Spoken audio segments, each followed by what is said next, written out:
So, for context of this update on Knightlordian RPG, the Toonlords were kind of a bust. Some people really criticized Osir's idea for the Toonlords being in Universe 5 because it was like out of context. So, yeah, Osir, so therefore in this update, Osir's Toonlords were removed. But there's gotta be replacements, right?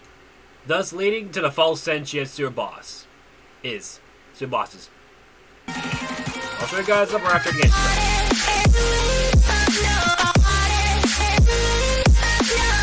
Hey everyone, this is BWK back to the video. I'm going to be showing you guys the most recent update to Knightlordian RPG, which is the Falsuscentius 103. So, yeah, it's been a while since I've done these update logs, maybe because I haven't posted my Rotown revamp update log yet, but that's going to be coming soon. That's going to be coming up soon. I think at the same time I'm posting this video because why not? I'm not sure if I'll be posting this on the Knightlordian RPG channel or what I've decided yet, but I'll probably know. But yeah, anyways, yeah, I'm really excited to show you guys these bosses, and because of how powerful they are, I have them on my own on BWK Socials. But that's it for another day.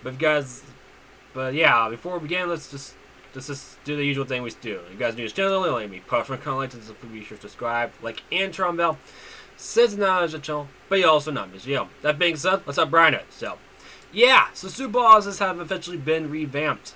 So the Toonlords have officially been discontinued until year 6 or 7. I don't know, either one. But basically, everyone has been wanting me to do this for a while now. So people have been questioning, where did Toonlords go? Why are Toonlords gone? Why is there new Redcliff bosses? And this whole thing is BS, whatever. Well, here's the context for this. Conthens had agreed. I made a deal with Conthens. You remove the Toonlords, and I'll make the Superbosses. I removed the Toonlords, he gets to make the Superbosses, and he did pretty well, honestly. I just didn't think you actually do that well. So that being said, I'm gonna show you guys all the Superbosses you need to know. So let's up Brian it. So let's start with the first Superboss of the update, which is Magnathus, the Redcliff Mercenary. So this one's a bit different. So it's basically like a Spartan gladiator thing, except you may notice, like, are those the rings of truth? No, those are flaming fists, fists of fury. no, I'm not kidding. They're actually on fire. And yeah, you think he drops some type of weird flaming sword with that ability, do you now? Well, you'll be wrong. He actually drops. Wait for it. His own fists. Yeah, I didn't think that should be a thing. Until he decided, like, I want these guys to drop his own fists. I was like, okay, if you want to, I guess. So yeah, now that's pretty much that. So there's the mercenary for you. Next up is the Redcliff Memory. Now, the Redcliff Memory is a bit of another interesting boss. It's not really the most. It's still pretty basic, but I'll show you guys this anyways. It's basically an enchanted version of the Dark Redcliff Knight, but it has a bit of a more different sword, basically. So, this is the sword it drops. This is the sword it drops. It's called the Redcliff Memory Blade, the blade of the memory, and it deals quite a lot of damage. But still won't give you. But it might help you out when fighting these guys. So, just heads up on that.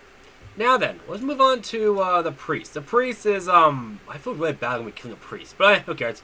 Anyways, this is the priest. He's faceless, as you can tell, and he's tanky. But yeah, that's really all there is. So yeah, that's pretty much him.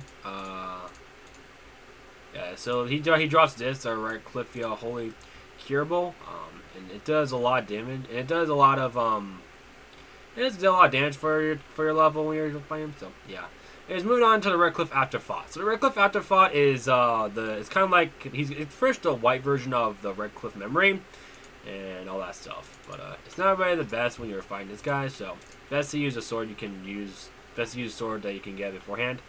But yeah, moving on to yeah, that's really all there is to that guy. So yeah, and he also drops the Katana of the Afterthought. So yeah, not really that special, but I still thought I'll just mention it anyways. Next up is Novelia, the Redcliff's High Sorcerer. This is another of Conthens' ideas, and it's basically just a sorcerer, except he spawns in skeletons. So basically, if we were to come over here right now, you'll see that, yeah, he spawns skeletons, honestly. And I think it's a pretty good sword to have, honestly. So yeah. Anyways, this is what he drops as staff members, and yeah, that's really all there is to him, honestly. So yeah, he does spawn skeletons and all that stuff. So pretty cool. Now we're gonna move on to Fracture Memory of Ifrit. Ifrit is he's actually an interesting kind of boss. Basically, think about it as a burning soul. Okay, a burning soul is kind of interesting way to do that.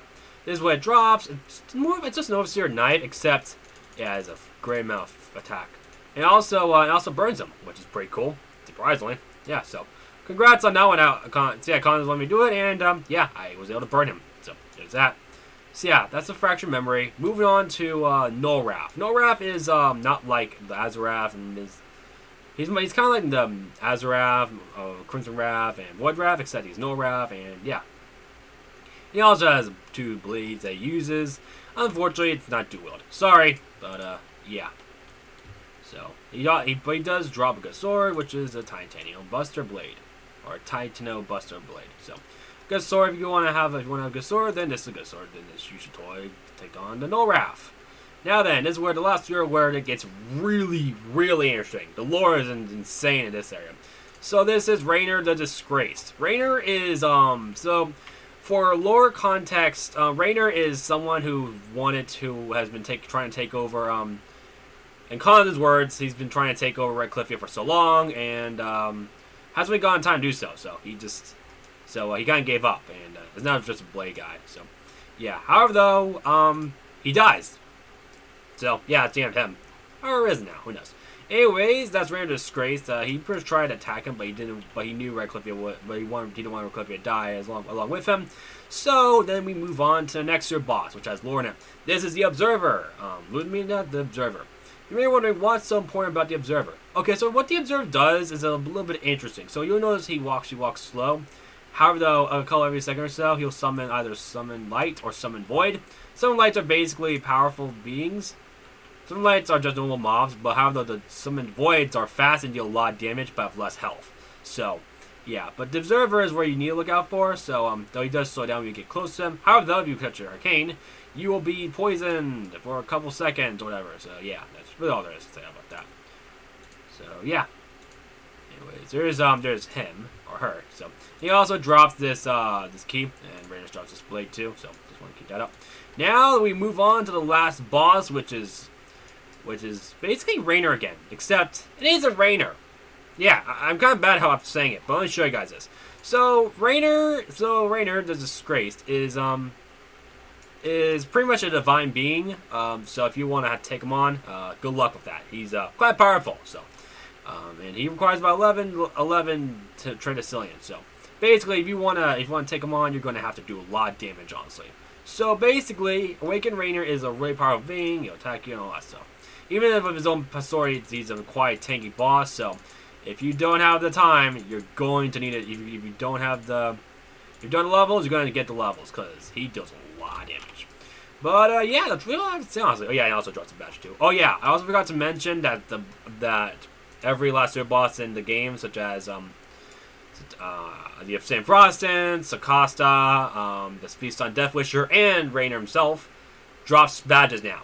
Every last year boss of each universe. So yeah, I just want to get you guys heads up on that. So yeah, that's really all I have to say about this video, honestly. I mean, it's really all I'm saying. So yeah, hopefully this video hopefully this video helps you out a bit, and yeah. Anyways, thanks for watching. Hope you guys enjoyed. Like, post, or comments, so please be sure to subscribe, like, and turn on bell at Sun Show. But you also not miss you. Anyways, thanks for watching. Hope you guys enjoyed, and this is BWK16 now. Peace.